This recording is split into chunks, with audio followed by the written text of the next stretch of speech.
Was he in Twin Peaks? He's in... Fuck. I'm going to send you a picture of what Uncle Sarah looks like. He's only in one episode. I'm just really excited to see it now that, like, oh my... Oh, good.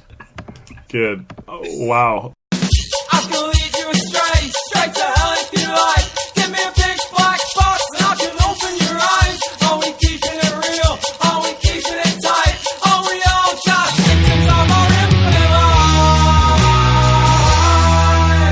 Welcome back to EnterTheRealWorld.com. This is There Will Be Movies, a podcast devoted to 25 of our favourite movies from a given decade. This is still Volume 1, which is 2000 to 2009. This is episode 19. We are getting towards the back sort of third here. It's Juno, and when I said our favourite films, I'm Matt Waters. I'm joined by Ben Phillips. Ben, how are you? I'm good. We've solved the Zodiac killings. We've read from my dissertation. We've debated about things with No Country for Old Men. So are you ready to just tackle a just like obnoxiously quirky, like witty, accidental entry into the pro-choice versus pro-life debate movie with Ellen Page? Doing her best to play straight. You know, like every single scene in this movie, I'm just like, oh god, Juno's gonna like grow up in like 5 years and realise, no, I'm gay. She's gonna Kristen Stewart herself so hard. She's gonna be like, no, I'm in love with Vanessa. Like, so this was actually chosen by me, and before we had rules about what could and couldn't be on the list, I had 3 movies by Jason Reitman on my list. This isn't my favourite one, but I think what is your favourite? Is it Thank You for Smoking? I think it's up in the air. I don't know why. Yeah, I like all 3 of them for different reasons, and Juno is probably the best made of these 3 movies. Thank You for Smoking feels like something only me and 3 people I know have ever heard of, so I'm like, it's my precious child, I must tell people about. Thank You for Smoking was kind of like such a that's the movie that got Aaron Eckhart his role in Dark Knight. I feel like he would not be in Dark Knight if he hadn't got to be in. Slick talking Harvey Dent, big city attorney, whatever. Yeah, I feel that worked out for him. I don't know. It's just something about Up in the Air that I just think it's really like slick and. I must say I remember really liking Up in the Air, but I've literally not seen it since the cinema. It's not a movie that I've kind of gone like. There's a lot of stuff from 2009 that I've gone like, yeah, I really want to rewatch that. Like I literally texted you the other day going like, I'm listening to a podcast on Hurt Locker and I really want to rewatch Hurt Locker and I really wish we had Hurt Locker on the list because like Hurt Locker in my head I'm just going oh god, Hurt Locker's so fucking good.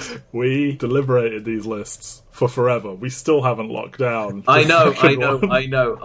But I was just like, I sat there with Hurt Locker and I was just like, I mean, it wasn't that Hurt Locker was more serious than my text to you saying we should do The Dark Knight. Hey, look. Fuck you, okay? You put all these restrictions on. I've lost so many movies due to the rules of this podcast. You can suck it up. For money, I will watch a lot of war movies. I don't like them. Mike Thomas said at one point, maybe it'd be fun to try and make you like them and like make you watch a bunch of them, but... It doesn't sound fun to make you watch a genre of things you don't want to watch. Well, that's why I said for money, I'd do it. Like, if in a world where this podcast is our full-time job, I'd do it. But in a world where like there aren't enough hours in the day to even watch these movies I quite like. Yeah, I mean, it's quite obvious that like we have no horror movies on this list whatsoever. Well, I've choked myself to go see horror movies in the cinema. I've had a good this year, and I've had a really good time with all of them. But I'm like the biggest fucking wimp in the world. It's me, man. It's me. I can't do it. I can't watch them in the cinema. Like if I'm ever gonna watch one, I have to wait for it to come out. Like people told me Get Out isn't scary, and I still refuse to. I've made myself wait for it to come out because I was like, there'll be something. That is a big reason. That's a big reason why I saw Up in the cinema because I was like, I managed to get through Get Out at home just fine. So I think Us is scarier than Get Out is. I read the plot and I was like, yeah, that would have fucked me up. Yeah, but then I saw Midsommar, which like literally kind of made me go like, this is the best movie I've seen all year so far. But also like, I want to like walk and just kind of decompress from how awful I feel. Well, speaking of feeling awful, no, I don't know. Speaking of breakout performances from young ingenues. Sure, why not? I was going to go more for these are the 3 Reitman movies I put forward, and I feel you were like, I think Juno needs to be the one. I'm not mad about it. Juno has the more lasting impact, I feel, over culture. Like, Up in the Air, like, no one's going to go like, oh yeah, George Clooney's best role's that one where he, like, gets on planes a lot and stays in hotels. Lectures people about the best way to get through airport security quickly and stuff like that, yeah. I mean, I think it is a shame, because, like, Reitman's 3 best movies are all in this decade, and then he tanks so fucking hard. He has Young Adult and he has Tully next decade, which are good, and I think very interestingly, they're both both written by Diablo Cody. Yes. Please, then, we cannot make it alone. Yeah, but then Labour Day and Men, Women, Children are awful movies. Yeah, and he's going to take a crack at, like, quote-unquote fixing Ghostbusters, which is a no-win situation. Yeah. Needs to be good, Carrie. So, directed by Jason Reitman, his only other two movies this decade were Thank You for Smoking It Up in the Air, written by Diablo Cody in her screenplay debut. She did Jennifer's Body, her only other movie this decade, but she's also done Young Adult, Ricky and the Flash, which of not as good things. What's your opinion on Jennifer's Body? Because I saw Jennifer's Body in the cinema on the back of this movie, because I very much enjoyed Diablo Cody's kind of like style. And obviously there's been like a critical reevaluation of Jennifer's Body this last decade, where it's like now the feminist horror movie that's out there. Yeah, it definitely got a lot of attention based on Diablo Cody of Juno. And I was like, oh, okay, I'll watch that. I haven't seen it in like 5 years, and I remember it's like, I have positives and negatives about it, you know? Like, it's not something I would like champion, but I also wouldn't be like, no. If someone was like, it's bad, I'm like, nah, it's got some moments. Yeah, I mean, I remember the whole controversy at the time was like, oh, it's Megan Fox and Amanda Seyfried have a kiss. Yeah. Back when like that was our example of like lesbian representation on the screen. It was and like, everyone's favourite like sex puppet, Megan Fox, like still not breaking out of that typecast, and they're like, oh, we're gonna have you be like a psycho murderer lady. And it's like, okay, cool. I would have to rewatch that to have strong opinions about it. I remember, obviously not as good as Juno. But no, I mean, even on the Wikipedia page, they had to put little things like, since 2018, in the wake of the Me Too movement, the film has been appreciated as a feminist horror and as a cult film. So obviously, like, it's a movie that is kind of a lot more relevant to it nowadays, which is kind of the inverse of Juno. Juno feels like such a kind of like piece of 2007, kind of in hindsight. I feel it's been sort of done dirty in some reevaluations of it, and I think some unfair claims have been thrown its direction personally, but we'll maybe get into those as we go. I assume we're talking about the pro-life versus pro-choice debate, which feels like the whole thing of like one of them is called pro-choice and she makes the decision. Yeah, exactly. Like, it's okay to want an abortion and still be like pro-choice. Like, it's also okay. Like, there's this, we're sort of trained that like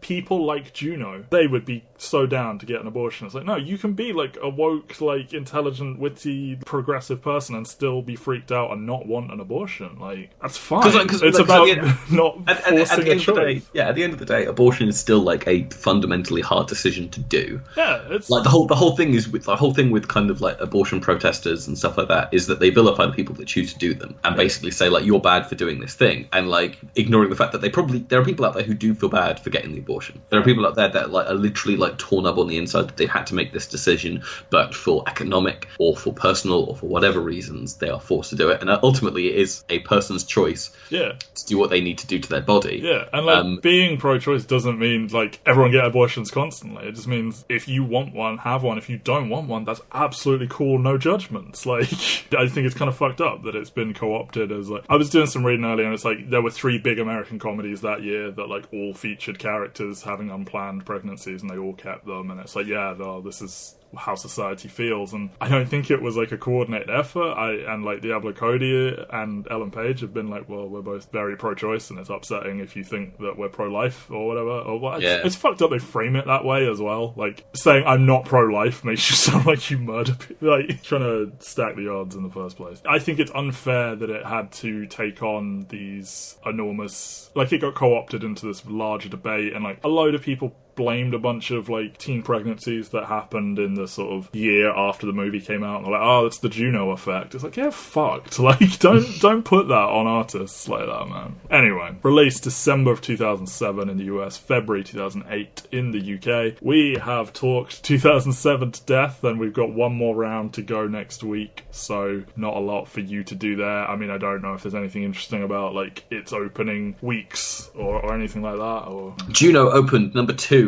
at the UK box office, earning the equivalent of $3.9 million at the UK box office, behind another new opener, National Treasure Book of Secrets. I can't be mad at that. Nicky Cage. Nicky Cage in the better sequel to the original National Treasure. And then other movies in the top 5, you got Cloverfield in its second week down to number 3, Sweeney Todd, The Demon of Barber of Fleet Street, yes. Which I work about 10 minutes away from, which is very weird, in its third week, and The Water Horse opening a kind of disappointing number 5. 5. Oh boy. Yeah, I mean, obviously Juno's probably like, I mean, Juno ultimately ends up grossing, and I'm going to steal your thunder. 231. And is that you worldwide? 231 million worldwide. That's a pretty strong open, though. The budget was somewhere in the region of $7 million. So, like, for just the UK, for you to... Yeah, the UK overall earns about $19 million equivalent. Yeah, there you go. So, if you can make your budget back and profit from just the UK, you're generally doing something right, because we're not a huge player in the international... So how much... Obviously, this is kind of like Michael Cera's big year, in that he has Superbad and then this. How much do you think is kind of being buoyed by, like, an Oscar bump in that? Obviously, by the point it's opened in the UK, we're very much firmly in that, like, Oscar season, everyone knows this movie, and how much of it is kind of like, I mean, arguably the person with the biggest movie at that point out of this cast, because this cast is very kind of like TV heavy, is Michael Cera. And he's actually probably got the smallest role of the big name people in it. No, I think it was sold on the style. It was easily communicable. Like, I remember seeing adverts for it and being like, yeah, that seems cool. And also, I think it just got good word of mouth for being good. Yeah,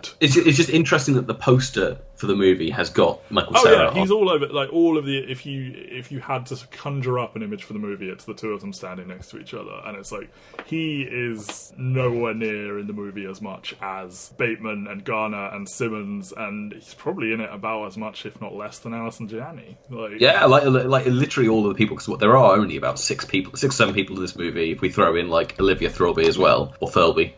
But yeah, like all of them, and then Michael Cera's like second build, and yeah, I think they were probably trying to cash in on, oh hey, Michael Cera's huge now, Superbad was big, like... Yeah, that thing is like the whole world goes Michael Cera crazy, because he has like this just streak of movies that are all very similar, that have him in like the lead role, and then they just each successively start to flop more and more, kind of culminating in Scott Pilgrim vs. the World, where I think everyone kind of goes like, oh, maybe this guy can't carry a movie. We'll talk about that. So this is only 96 minutes long. Praise the Lord. We got a long one next week, right? We do have a long one next week. But it's also one of the best movies of all time that Matt hasn't seen.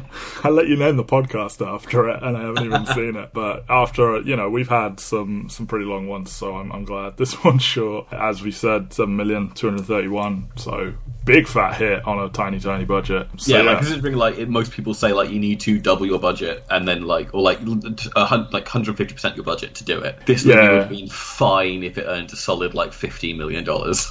Yeah, I feel like if you're like a huge movie, your marketing budget is obviously going to be like way bigger, so you need to do more than just double it. And the other thing this movie has is that the soundtrack is like fucking killer. Yeah, fucking killer. And like, I mean, I think it was the first time that 20th Century Fox had a #1 soundtrack since Titanic. Correct. Diablo Cody was approached to write a screenplay by a producer called Mason Novick, who had gotten her a book deal. She had a blog called Pussy Ranch, I think, which Jason Bateman is reading at some point during the movie. He got her a book deal to adapt that into a book, and then he was like, you should like turn it into a movie. But before you try and write a movie, you should do like a sample script, and that became Juno. She took inspiration from her then husband, who was adopted. She had a friend who was pregnant in high school and received a lot of the sort of stink eye that Juno gets from like the school workers and the ultrasound technician, that kind of stuff. And then the Juno character is largely based on herself. Like the hamburger phone is hers.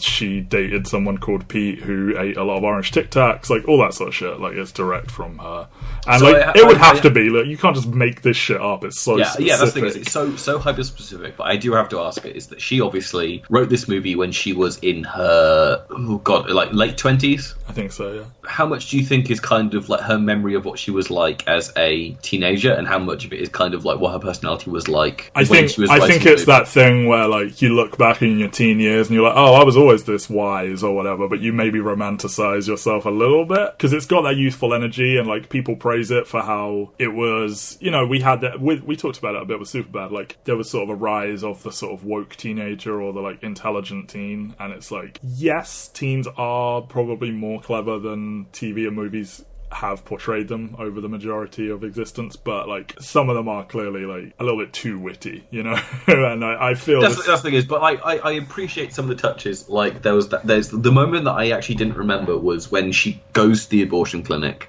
and runs into the girl outside, and then she does the thing where like, oh, I can tell you some of my like Adderall, I can tell you some of my Adderall. You're like, oh, but like you might want to take off the pills because like there was this one girl who like got naked and then pretended that she was a kraken from the deep or crake and as she calls it. Yeah. And it was like, oh, that's kind of like a very hyper-specific, like, she does have mental health problems. Yeah. Either she's got mental health problems, or she's doing that thing where, like, we give children in America, like, an awful lot of attention meds, which are basically methamphetamines. Yes, they do. It's wild.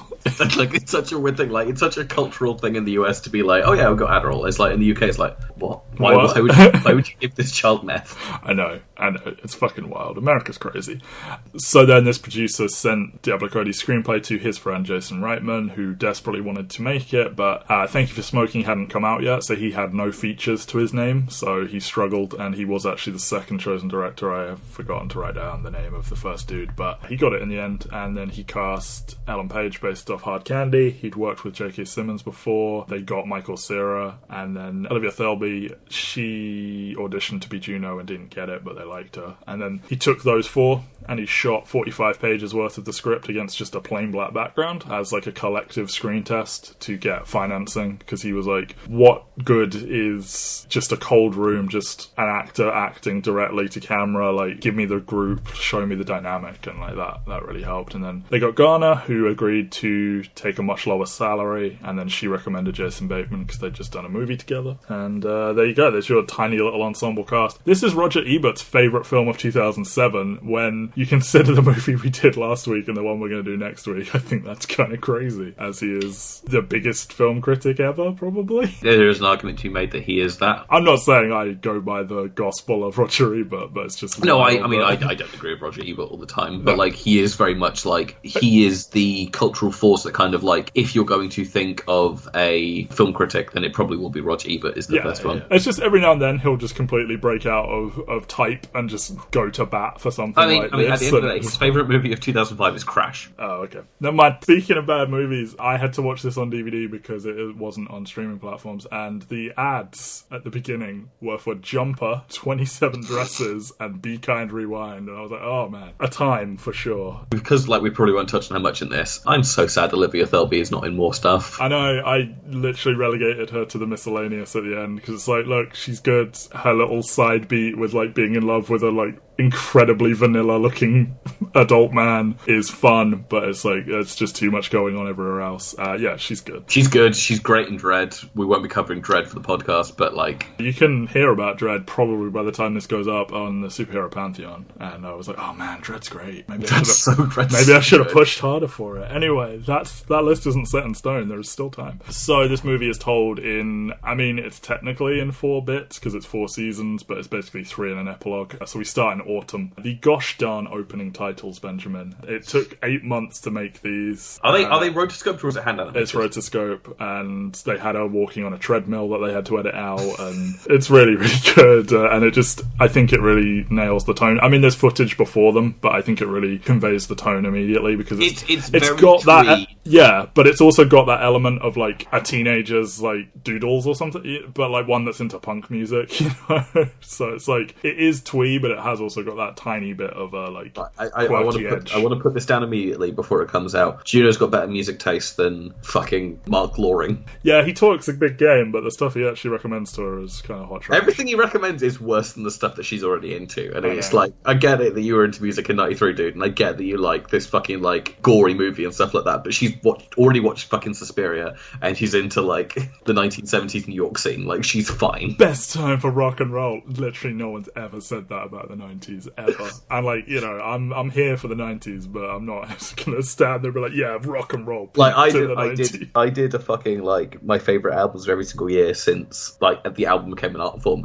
and '93 was like the one year I sat there going like, I can't pick. There's so much decent stuff, but nothing that I'm like, yeah, this is fucking great. Yeah, there's a lot of mediocrity. And it is the year that Wu-Tang and Nirvana in Utero come out and all the rest of it, but like, I like those albums, but they're not my favourite albums. So, Juno McGuff, an amazing name, she takes her 3rd pregnancy test of the day from Rainn frickin' Wilson, who is just, he's like, I'm going to be in this movie for 60 seconds, I'm going to say as many words as I can and be memorable. Because some of the stuff he's coming out with, like Fertile Metal and and stuff like that. This is kind of like the high point of Diablo Cody's Diablo Codiness, in that like I feel like he talks a bit too similarly to Juno. Like a lot of the other characters have like their own cadences and their own kind of like dialogue choices, but these two having a conversation together feel like they're very much on the same level of how they communicate. It just sounds like, okay, this is maybe how Diablo Cody, I don't know if it's like necessarily would be how she talks, but like that whole like self-idea, like how I would like to talk if I were a fictional character type thing. I don't know. It's the most jarring kind of them, because it is the most overly written kind of twee moments in the movie. Yeah. And it's like the first thing that you're kind of shown, whereas every other character, like, they've got vocal tics and like ways that they use words and stuff like that, but this is the only one where you just kind of go like, oh no, these two people are talking like how no one in the world talks like. Yeah, exactly, yeah. So then she goes and tells the father of the child, Paul Bleecker, and states that she is planning on having an abortion. The fucking hamburger phone, which I think everyone after they saw this wanted to try and get a hamburger phone, but it seems very impractical. Very impractical. She has to shake it to try and get like the speaker in the right place in the phone. Yeah, and I love that she's just like, oh, sorry, I'm on my hamburger phone. Like, as if that means anything to anyone on the other end of the phone. I also appreciate that the whole thing is like when she goes to tell Paul Bleecker, like she steals an entire living room set from someone else's garden with her friend, and then she sat there smoking a pipe. Yep. But not really. Yeah, and you see Sarah getting dressed into his iconic running outfit set to the Kinks, and like, yeah, the living room set, and I think when I first saw it, I thought it was meant to be the exact... It was like her trying to recreate how this happened in the first place, because like you see her like clamber onto him in an armchair at the beginning, and I was like, oh, she's trying to do that. But it's like, no, she just thought this was fucking fun, that there's all this stuff, and what if I just had it all set up outside? And I'm like, well, see ya, and she just cycles off, and then he just has to deal with that on his front lawn. They have a great chemistry immediately. Like, he has his own specific energy, but like stuff like, you know, when she's like, oh, your shorts look especially gold, and he's like, oh yeah, my mother uses like color saving softener, and she's like, go Carol. He's like, I'll tell her. This delightfully like awkward, I don't know, they just have this good energy about them. And then you see it's almost like an onslaught of her being like sarcastic and witty and just saying all the words from the word go. But what I appreciate is that when she tells him she's planning to get the abortion, and she's like, is that okay with you? Like, there is that, like, moment of vulnerability where it's like, she isn't entirely sure. Yeah, she's not entirely sure, but I also think it's quite telling in that his response is, yeah, whatever you want, almost like he's kind of passing the buck on her. Which men do all the time. You know? Oh, yeah, no, it's quite interesting. Like, she tries to give him a choice, but I think, like, she's trying to get him to fight for it. Yep. In her own way. Well, yeah, I mean, she spends the whole film denying she loves him and stuff, and, like, yeah, I feel she's very much, like, I will present as I don't care, but I kind of want you to care so that I can care. Or yeah, and then, like, you see them at school as lab partners, and he's like, you know, I bring charisma to the table, and they're both just sitting there just so, like, low energy almost. It's just, yeah, I appreciate that. So she decides against the abortion, ultimately. Decides to give the baby up for adoption, selects a prospective couple from an ad in the paper, which, I mean, they say, like, people post ads in the paper, and I was like, yeah, do they? Like, I don't know if that's a real thing, but yeah. And her father takes her to meet them. Diablo Cody has said she probably wouldn't write the movie knowing that people were gonna take it as a giant, like, pro-life thing, and, like, I don't know, like, I don't think it comes across as her thinking that abortion is bad or anything. Like, she just, it's a scary thing to do, and I don't know, I guess we shouldn't get too bogged down in that aspect of it, but it's like, I mean, I think Ellen Page has said, like, I think it's pretty clear if you watch that scene that, like, it's a choice. She's made her choice. We're not saying I think it's the only like, choice. I think the fact that she goes there, and I don't think they particularly, like, show a negative side of it. I think it's more just like this is not right for this person kind of scene. Yeah. But I could see why someone would, because it's not like, I can understand why you would exist in the culture of 2007 and having just seen Knocked Up and having just seen, what's the other movie that they mentioned? Is it like Waitress or something? Yes, yeah. So you've just seen Knocked Up and you've just seen Waitress, both of which are movies that are very explicitly like people coming from one-night stands and from abusive relationships and deciding to keep the baby in situations which are kind of like against their wills, or not against their wills, situations that are against their better ideals, and kind of be like, oh, is this the kind of like, are we being infiltrated by this kind of thing? But I think it is just like there is fertile storytelling from this kind of situation where it is someone like making this decision potentially against what would help make their life better, because there is nothing more daunting than like a 16-year-old girl just going into her, is it third year of high school, having this kind of like over her shoulder, especially someone who's quite as out there and obviously unsympathetic as Juno is at points. Yeah. There is one thing more daunting. I have been doing this whole podcast with Michael Cera from Twin Peaks just staring at me, and it's piercing my soul. Anyway, J.K. Simmons and Alison Janney are perfect parents, I think, for this character. Like, it's great because both of them have now won Oscars in like kind of the decade since this. Yeah. And I mean, obviously they're very well known for their TV roles and kind of like various movie cameo roles, but it's just such a strong cast that's kind of like obviously quite affordable at that point. I mean, Simmons said he would have taken a non-speaking role in it after he read it, and I think he's just a great dad for her because he has two modes, and it's like incredibly angry and dickish, or it's like sort of hippie, nice, quirky man, and like he's slid into that one here. And yeah, I just think I've just really liked the dynamic that they present this family with, and it's like, you know, it's a stepmother situation, but like she doesn't hate her. Like maybe that's one of my favorite elements to it, is that she obviously doesn't have a lot of respect for her in some ways. I think she appreciates that she's like there, you know, and like that's the thing is like Alison Janney kind of like comes through over and over again to be the more sympathetic person in this situation. Like when she tells her parents that she's pregnant and stuff like that, and Alison Janney's first thing is she gets a pen and paper down and goes like, right, we need to get you vitamins, we need to get you this, we need to get you that, we need to book a doctor's and all the rest of it. And it's just like, oh no, she's just like taking this under her wing, and it's Dad who's kind of like, this is a big moment for me, is that my 16-year-old child has gone off. And like for the most part, I think he comes across as a very nice man, and like you do get the sort of element of judgment of like, I thought you knew when to say when, and it's like, you know, is it cool to say that to a girl in that situation? Probably not, but then also like I would imagine people have said a hell of a lot worse, and like he does ultimately support her in all of it. So I mean, that's the thing is like I think he kind of like takes this as like a wounding of his pride, and that he thought he'd raise his daughter better, to like he just used protection at the very least. But then I just don't like phrases such as better. Oh no, I think it is. But I think that's the whole thing, is this movie is very good at displaying people at kind of like their base worst without making them out to be out and out villains. Yeah, that's the thing is like, and I think it's a tightrope that they walk very well with Vanessa and Mark in this movie, is that both of them are in the wrong and both of them treat the situation very badly, but they are both sympathetic. One of them slightly more so than the other, but I really like when he's like, I didn't think he had it in him, when they say it was Paul, and like when she says he's actually great in Cher, I don't know, it's just, I like certain turns of phrase, and I thought that was a really good one. Them driving out to meet them, and like you get the little montage of the houses increasing in size and stuff as they keep flying past. They're all is that thing where like they all look so similar and yet they're very subtly different, and they're getting ever so slightly bigger each one as well, and it's like, yeah, okay, we're going out to Rich Town now. Yeah, like we've been to like semi-detached like little house with like maybe like 3 or 4 rooms, which at the end of the day are all bigger than UK houses. Yes, like you even when you're at like Juno's house and you're like, oh, so the children have got their own large bedrooms and stuff like that. It's like it's someplace in the UK where you literally don't have room for that if you've got more than 2 children. Nope. There's a lot of space and a lot of wealth in America. Watching hot takes there. Jennifer Garner is so good at just pouring herself into this as like... Is she post Alias at this point, or is she still doing Alias? I think she's post. I think Alias finished in 2006, so this is kind of like... I think had she done Elektra at this point? She'd done Elektra at this point, so again, like arguably... And then like, she's still getting work, so...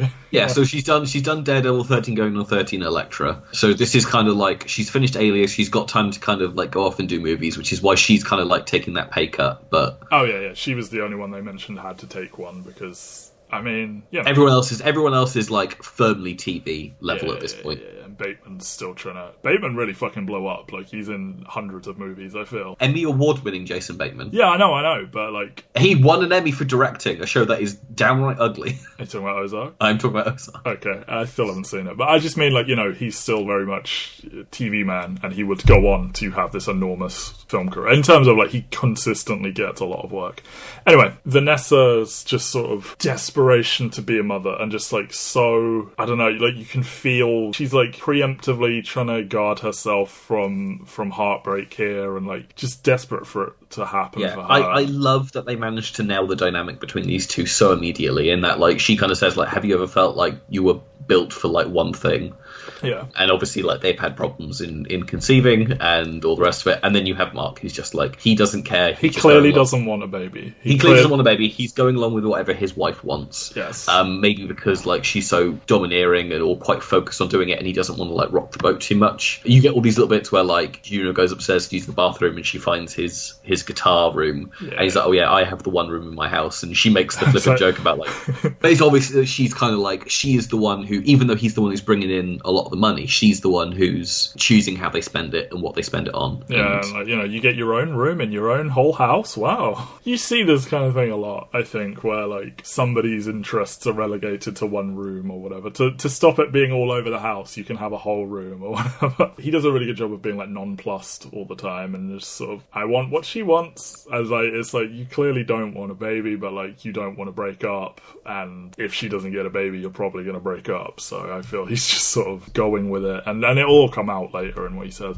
I love J.K. Simmons and Ellen Page's like looks of horror when she's like, "Did you want any other compensation?" It's like, "Excuse me." She's reached a level of desperation now where she's just like, "I will do anything. I will cut you a check. I will do whatever." Like, and like that, they're just such good sort of salt of the earth people that like I don't know if they're doing well, but that they don't even consider taking. They are firmly like the American middle class. No, I meant Juno and Juno's family. Like I don't know. They're middle class. Okay. Like they are that economic bracket, or possibly working class, I guess. Yeah, but yeah, I like that they immediately are just like, fuck no. Like, you know, you do get this initial sort of sowing of the seeds of like Juno and Mark bonding over the music a little bit, and Vanessa initially is sort of very coded as sort of uptight and like, you know, the house must be perfect and all of this. And I think it's great that you start in a place of this guy's kind of a cool married dude who's kind of down to earth, he likes this music and stuff, and she's a little bit up to, and then like by the end you have like opposite opinions of them because of... Yeah, it's interesting is that they don't really reveal any new information about him, and I appreciate that they don't. It's not like when their marriage starts to fall apart that he gonna goes like, I'm getting a new apartment, do you want to come live with me to Juno? Like it's not that kind of like, even though the relationship is obviously crossing boundaries of what should be right in this situation, he isn't trying to like make it into a sexual relationship with her. Wow. Which I feel like is something they could have very easily done to maybe more code him as a villain ultimately. Yeah. Is that like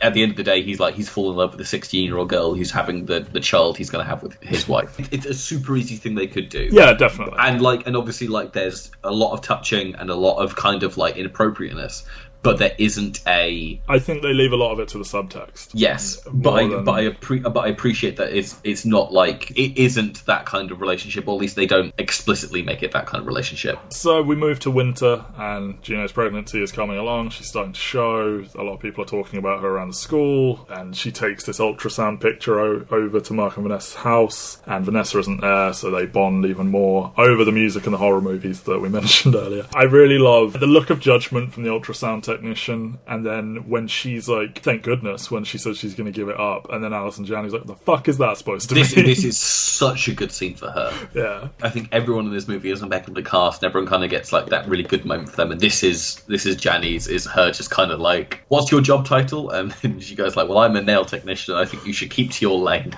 yeah, and it's like, I really like that they're in this sort of really fucked up competition of like, these people could be like abusers or like murderers or something, and like they could do a worse job than my dumbass stepdaughter. It's like, it's said with love, but use a bitch, I like it. And that's like, it's a really strong scene. Like, I think I'm very tired of the trope of someone like hating their step parent, who, I get it, it's complicated, but like it's nice to see this kind of like unconventional family, and it's like, but it's presented with warmth instead of just like, I hate my stepmom and everything about her. But and I also appreciate you get a little bit more information afterwards where they're like, oh, we got escorted off the premises by security. Yeah, because like, even though you're firmly on the family side as they say this stuff, you also know that this technician's just kind of gone like, I've just been shouted at by 3 people while I'm doing my job.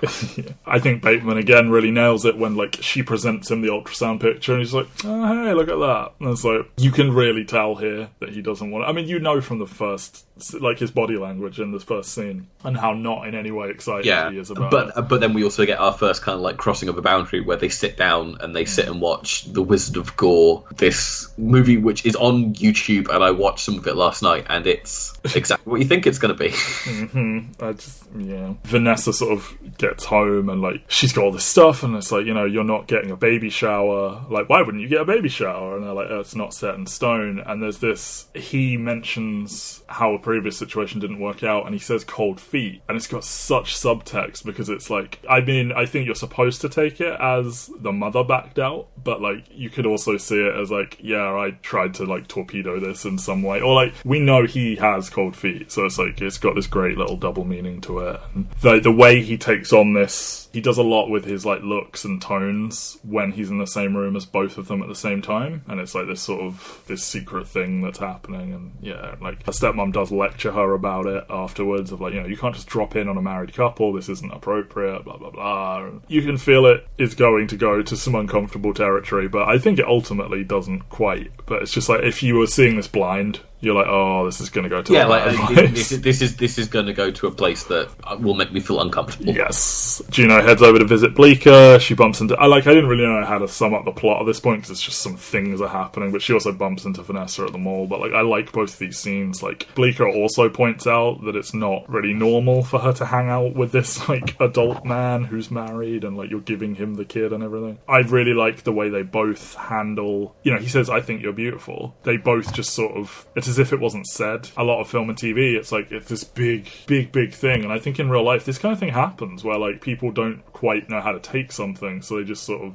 veer off to the side of it. You can kind of tell this is the kind of thing that he's probably told her before, and she doesn't know how to kind of deal with it, and you can argue that she's kind of like taking advantage of him, because like I feel like for a lot of this he's very much more into her than she is into him. Yeah, I think he openly is like, yeah, I like you. Yeah, and like, but the thing is then she does this whole thing where like she doesn't want to accept it, or she doesn't want to talk about it, and so she comes into his room and then is just kind of like, oh, you should ask this girl out. Go hang out with this other girl. Yeah, oh yeah, and she's like pushing him onto Katrina DeVort and everything. I have fireworks happening in the background now, and that's great for audio. We'll persevere. You get Mark and Vanessa looking at paint colours, and he is again he's trying to like push back on the painting and saying, oh, yellow isn't neutral. I don't know a single guy with a yellow bedroom and everything. And I like that she's wearing what is... I'm literally sat in a yellow bedroom right now.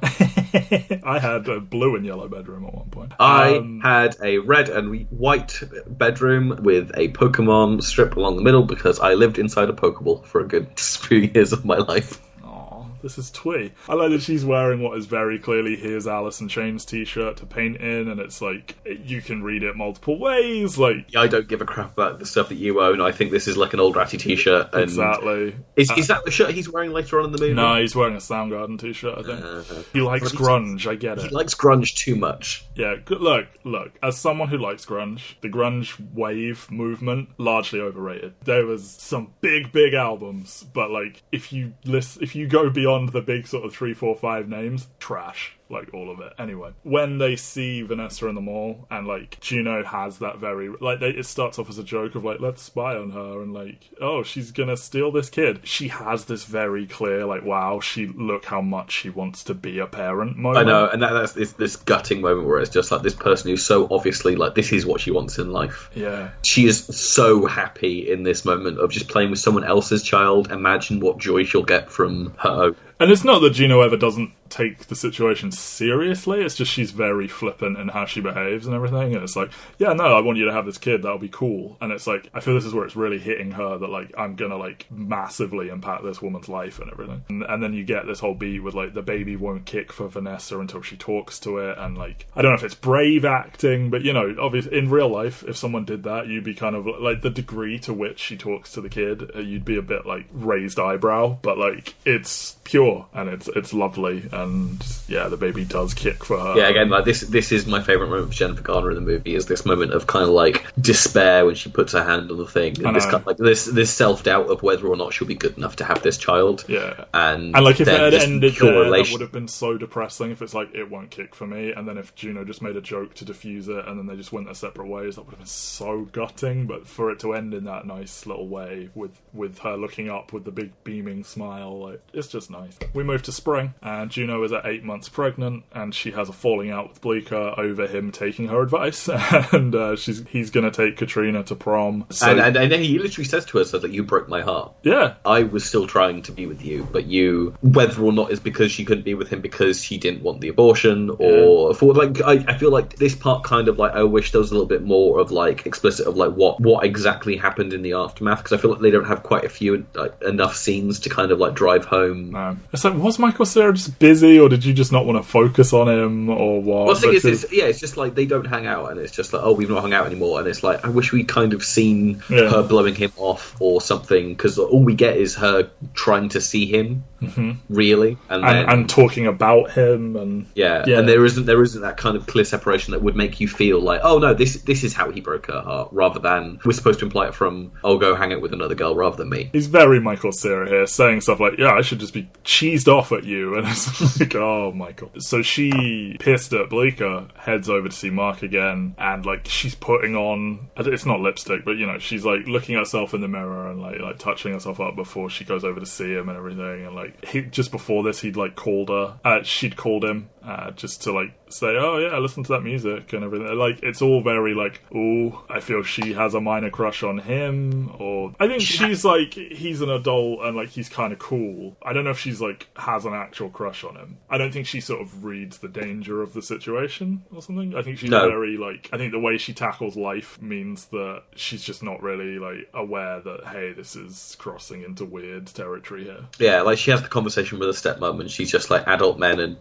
girls can't have friendships. Yeah, she's like, I can have an adult friend, I can have a married friend, and she's like, I don't think you can. Like, and it's like, yeah, but here we go. And right from the off, when she turns up, she's like, is Vanessa here? And he says, no, we're safe. And it's like, you just see it coming. You do get the like most fruitful Yuki comic, which is not how Japanese comics look. No. And then they start dancing together, and it's, if it were a less inappropriate relationship, like that would be quite a nice moment. I mean, she says near the end about Bleecker, like, you know, you look at my face and everything, and everyone's like gossiping about her and like making fun of her for being pregnant and everything. And like, if just your friend was like, oh hey, look, I found a pregnant superhero, it's like, that's a nice cool little thing you did. But then they start dancing and it's like not cool at all. And this is where he tells her, like, I'm gonna leave Vanessa, I'm gonna get an apartment in the city and all of this, and she is infuriated, obviously, and he's like, I thought you'd be cool with this. And it's like, that's where your subtext is of like, maybe he thinks that if he leaves Vanessa and gets an apartment in the city, that maybe she'll come over to that apartment and stuff. But it's not explicit. It's not like he tries to kiss her or he tries to grope her or anything like that. It's just there underneath. When she says, but you're old, and he's like, how do you think of me? And it's and why are you over here? You know, this is clearly one of those Peter Pan men who still thinks he's young and cool and hip, and it wounds his pride to be told he's old and everything, and maybe he did think that, like, you know, I could start seeing this 16-year-old girl, 17-year-old girl, like, that's super fucked up. But yeah, heavy shots fired at Sonic Youth, who I think are okay.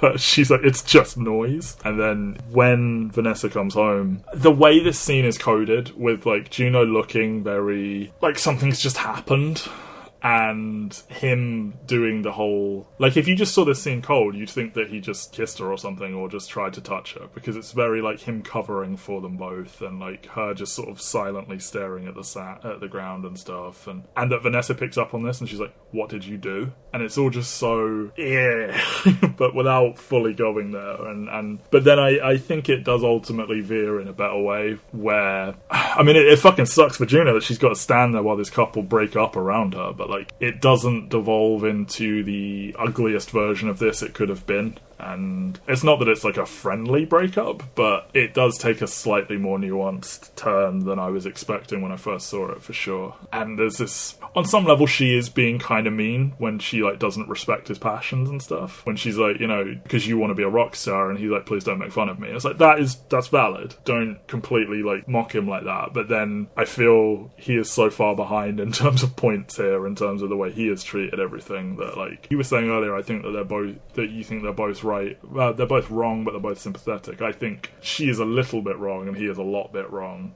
and I think she comes off better than he does. Oh, I think she very much does come off better than he does, but I also think that there is like a fundamental communication breakdown, which obviously he could have improved by actually like saying stuff to her. But I can almost imagine the backstory of this movie is him repeatedly kind of like attempting to communicate, and being completely overturned. And it feels like he's so maybe not henpecked, but kind of like pushed over in like, well, I don't want to like have a fight about this, and that's an issue in its own right. Those people who like there's something just hanging out in the air that neither is addressing, and it's just slowly going to kill that relationship. Yeah, exactly. And I feel like that's what makes him sympathetic at the beginning, is because you can immediately tell what kind of relationship it's going to be, but then very ultimately the movie comes down the side of like, this woman has done the research and she desperately wants this. She has a life goal and a focus, and that makes her immediately more sympathetic than him. Because we're trained to think that driven people are great and people that are a little bit like moochy or whatever are bad. He's very much kind of like, I need to figure out what my life is, and it's like, I mean, what are we trying to figure out? That you can sit in an apartment, play your music, earn a lot of money, and then flirt with a 16-year-old. And like it sort of mirrors Juno earlier on, where like her dad is like, I thought you were the kind of girl that blah blah blah, and she's like, I don't know what kind of girl I am, and stuff like that. Like I feel he's sort of seeing that reflected back. Like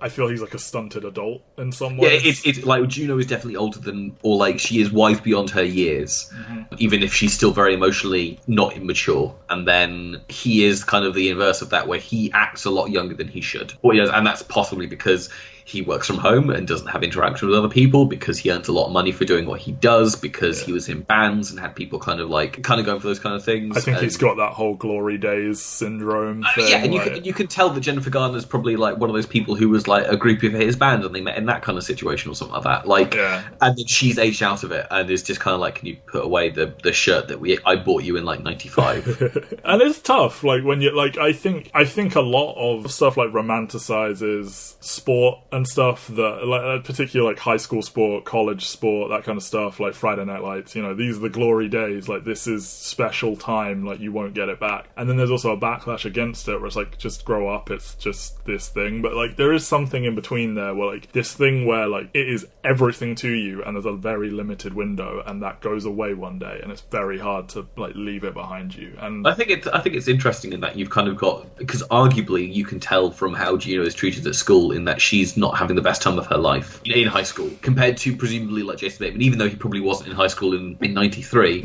very much kind of like he's having his best time when he was that age. And she's waiting for the world to catch up with her personality, and like she'll probably have a real fun time like once this era is over, and then everyone will be like, oh, she's really cool. Yeah, maybe when she goes to college, maybe when she's immediately after college, like she'll finally find people who are like her, whereas at this point in time, she even brings it up at the beginning. She's like, jocks totally want girls like me, and like they one day come to realize that like they're everything they wanted or whatever. And it's like, yeah, like this is very true to life. There are definitely like, there's that moment, and then it's immediately followed up with what is a reasonably funny joke, but also this kind of like expectation of like all cheerleaders are into like older men and stuff like that. It feels like that feels... that feels like a shot. But I mean, Deborah Cody said her best friend was a cheerleader. Like, I don't know. I maybe it is based on that kind of thing, but it leads to the funny thing with Olivia Thirlby, where like she's into the teacher as well. Is she a cheerleader? She's not the one who's... No, she is a cheerleader, yeah. Is she the one that's flirting at the beginning? Yep. And it's just this man in like a sweater vest, like spilling something on himself, and it's just like, yeah,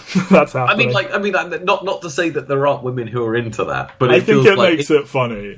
Versus if she were like really into a guy that was like normal looking. No, it does. Not it does normal, make it, but you know, it does make it funny to be like, when you hear teacher, you expect it to be like hot teacher kind of thing, and it's not. It's like daddy teacher, and like obviously like there are people who like dad bods and all the rest of it. But it feels like the more astute observation is that the jocks are the kind of guys who will be like, once they've graduated, will be like sending "Hey, you up?" text to like the nerdy girl. Hey, haven't seen you in ages. What are you up to these days? Like, oh well, I'm just going on my sports scholarship in college and stuff like that. But like, there's no girls who are like quite as cool as you were at high school. Did I never tell you that you were cool in high school? Oh dear. So yeah, Juno storms out, obviously, because like they are the way to fix this situation for her, and like she doesn't want to have the baby for herself. I don't think she ever considered that. And it's like, fuck, if you guys don't take the baby, I'm kind of screwed. I love how quickly she resolves it, though. Totally. I really like the scene where she pulls over and just has a quick cry and then drives off, and like the high shot with like the train on the left and the fields on the right is just very pretty. And, yeah, she like scrambles for a receipt, scribbles something on it that we don't get to see, and then it's so good when you see her at the end, though. Can we just take a moment to say, like, Ellen Page is really fucking good? She is really good. Like, it's obviously she's doing that, like, showy, gimmicky, like, look at all the words this character is saying, but she is also fucking crushing the emotional beats as well. So I mean, that's the thing is, like, this is so thoroughly, like, her kind of, like, I was going to say coming out story, but that is... that was stolen from her by Brett Ratner on the set of X-Men Last Stand. Oh, good. Fucking scum. So like, I mean, like she's so good in this. Like, she was great in Hard Candy a couple of years before this. Yeah. I remember there was a lot of buzz for Hard Candy. I think at film school, like, our lecturer was like, "Guys, you all need to see this." And I was like, "Oh shit." Yeah, I feel like she's the perfect choice for Kitty Pryde. She was robbed. She got to be in the shittiest movie, and she got to do the least work in Days of Future Past. Yeah. But like, she has Whip It, she has Inception. I don't want to talk about Super, and then she kind of disappears for a few years, which is really sad. And then you've seen Umbrella Academy, and I've not. I think she's very good in it. It treads into some tropey territory where it's like, it's kind of shitty that she didn't get better than this. But then there are also some really great moments for her, and it is weird that I don't want to say her star has fallen, but like, she is by far the biggest name in Umbrella Academy, and like, she doesn't come across like it, I don't think. And I think she's trying to be the meek wallflower, to be that. Anyway, we can review Umbrella. Yeah, like, I Academy mean, at some point. yeah, Ellen Page is great. I mean, like, whether or not she should have won over Marion Cotillard for playing Edith Piaf in La Vie en Rose is debatable, but I do think that this performance is so singularly memorable. It's like one of those performances that's kind of like Bolt at the Blue. She will forever be Juno, for better or for worse. And also just the Juno character, I think, is kind of inscribed in sort of like modern legacy. You know, like, there are characters that are big, and Juno, I think, is one of them. It's kind of less relevant in that I don't think, like, it's not like we've kind of got 10 years on and people are speaking more like Diablo Cody words. It's still very singularly that kind of thing. You can debate whether or not it's aged well or not. I think one thing that kind of like helps it is that a lot of the pop culture references are very old, which doesn't make it feel like it's... It does feel like they could say this is set in a different decade and you'd probably believe them. Like, no one uses a cell phone, and I think because it is so informed by Diablo Cody's past, and it's set, it's set in Minnesota, but like, it's filmed in Vancouver, and it's very Canadian, and like, it's actually kind of similar to Superbad in that Superbad has this very strongly 70s aesthetic. Yeah, I think this is a different kind of 70s aesthetic almost. So Juno has a heart-to-heart with her father. She confesses to Bleak that she's in love with him. It's lovely. JK's sitting there like fiddling around with tools in a kitchen. It's just something very wholesome about it. I love that bit, and I love when she walks in and he goes like, because obviously in the movie he's been calling her Junebug, and when he walks in goes like, what's up, puffed up version of Junebug or whatever it is, just kind of like... It's just wild that he's capable of this warmth, and then you look at Whiplash, which we will be doing next volume, and it's like, good lord, how are both of these inside of you? I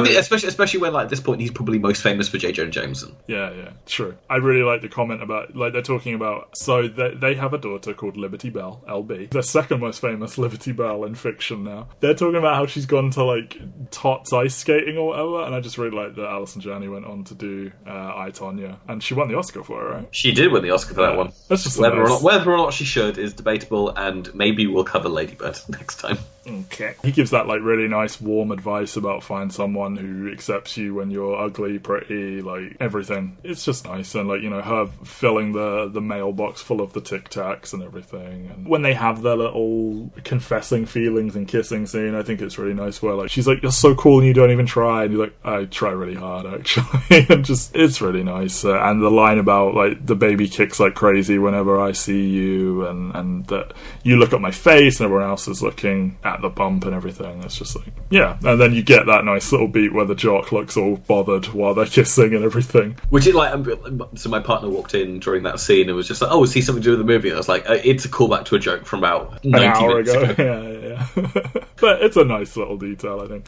So Juno goes into labour. She doesn't tell Bleecker, but he realises, and he sprints all the way from his race to the hospital. He does get to have his race, though. It's not like he abandons his race. No, but he breaks the district record and then comes. But it's like that it doesn't mean anything. You know, he crosses the line and the first thing he thinks of is her, and I think that's just a nice moment. Like, he gets to have it both ways. And this is the thing. Like, one of the things that always makes me think of this movie is she calls down to her dad when her water breaks. Yeah. And then goes like, oh, well, either I just peed myself, or, and then he goes like, or, and then she goes, Thundercats go! And it's like, is that a reference Juno would know? Probably not, but this is again Diablo Cody writing herself and forgetting that, like, this was many years ago, and you need to bring this forward a bit. It's a 16-year-old girl in 2007 who would have been born in 91. I'm sure there were people who might have, like, Thundercat VHSs in their, like, early years, but... Yeah, and, like, them briefly forgetting Liberty Bell and stuff, that's fun, and you get Alison Janney saying, like, my kid. I'm not disappointed that she never calls her mother, she calls her a stepmother every time, but, like, on some level it does have that feeling where she's just like, well, she's basically my mum. And I just like that she calls her kid. All the time we see this, and it's like a really snipey type relationship and everything. And yeah, like, Bleecker, like, running all the way from his race to come to the hospital and spoon her is just completely adorable. You know, Ellen Page crying and smiling after she's given birth, and that you see in the nursery room that Vanessa has framed the note that she wrote her, if you're still in, I'm still in. Which, it's cool that she did that and everything, but, like, on some level that was probably legally required because of the adoption thing, you know? Like, does this impact what's going to happen with the agreement of the adoption? And maybe this serves as, like, an actual legally binding, like, you're still in. And, like, it's just a really nice thing to have something like that. Because she comes across as so, like, prim and proper, and it's like on the back of an invoice or something, and it's, like, scribbled and crinkly and everything, and that she gets that framed. It's just, like, a really nice little moment. And, like, you're so, like, pulling for Vanessa to, like, have that kid at the end. Despite everything, it's like, you know, she'll be fine without Mark. She won't be fine with that baby, and she gets that baby, and it's just really nice. And you get the whole, it ended with a chair, because the first line is it started with a chair, and then you just get Summer, and they sing a song together outside and they kiss, and Brenda gets a dog now, which suggests Juno was either lying about being allergic or was just like, just get one, like, I'll deal with it. Yeah, I won't touch the dog's saliva.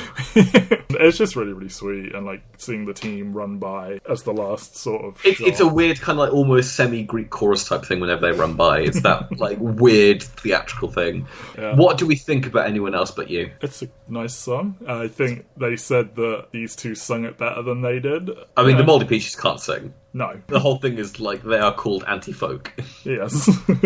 they definitely can't. But they write good songs, I think. And I think, like, Michael Cera is a singer. Like, he's in bands. He was in a band with fucking Clark Duke, which is why he's in Superbad. And I don't know if he's, like, deliberately singing it weirdly to try and match the original song or whatever. It probably is. It probably is one of those things. Well, I know I find myself when I'm, like, listening to songs, I will change my, like, vocal cadence to sing along with how the singer did it, rather than sing within my own, like, range. Yeah, I don't have any range, so I don't sing along to songs, but that's, yeah, I could see that would be a thing. I got the very dubious compliment of being the best singer at karaoke a couple of weeks ago. Which, yeah. Wow. And you're still doing this podcast with me? Jeez, I know. I feel honoured. Yeah, the soundtrack is fucking dope throughout, and it's nice that it ends with a song like that. And Reitman asked Paige, like, what would Juno listen to? And she's like, the Moldy Peaches. And, like, that is such a spot on kind of, like, that's normally the job of, like, a music supervisor, but, like, the fact that Ellen Page got that so much, and then they got in contact with her and got her involved, and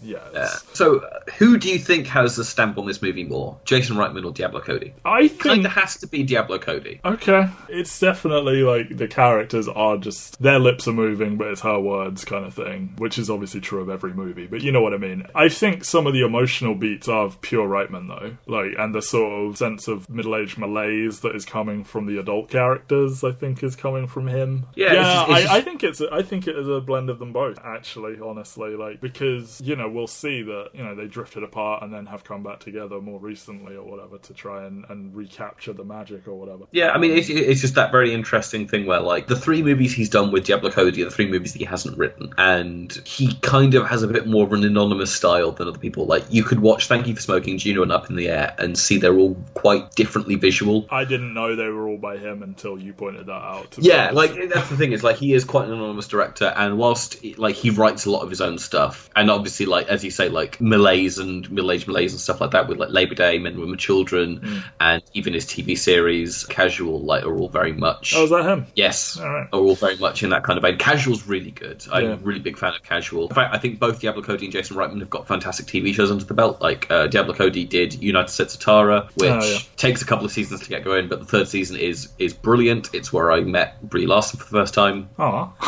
But yeah, no, both United States of Tara and Casual are both well worth watching, and they're both kind of like later day comebacks for the two of them. Well, United States of Tara is kind of like immediately after this, but Jason Reitman needed a hit after a couple of years. I mean, he still fumbled the front runner. I mean, he came out of the gate swinging. Like, that's a very good first 3 movies for a director. It's very good first 4 movies for him, because Young Adult's really good as well, and then Labour Day is... Sure. Normally a lot of directors... I mean, some directors' first movie's really good, but then, like, their second couple aren't, and then they get really good. And I feel like he really very much peaked extremely early. It's just quite delightful, and it's nice to see Paige, like, really flexing all of these acting muscles when, like, for a lot of people, you would have just known her as, like, hey, dickhead, and, like, you know, talking to Juggernaut and everything. It's nice to see her get something. I mean, like, nowadays she's 5th build or whatever it is on Umbrella Academy, and she did a video game. She did do a video game. She really did, and that went sideways for her. But I think the number of, like, really good performances and the style and everything, I think it probably does objectively push this over Thank You for Smoking and Up in the Air. This feels like it's a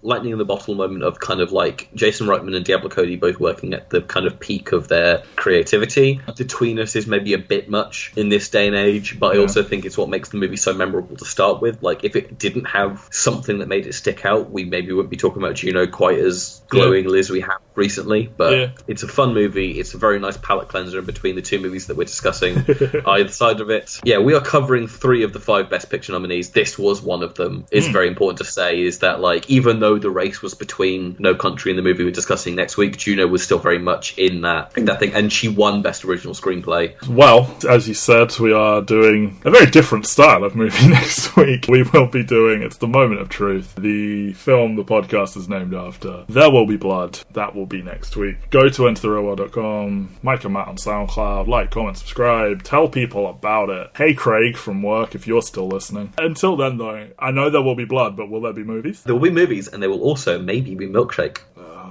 I drink your milkshake, Matt. I'm looking forward to it. Bye, everyone. And I did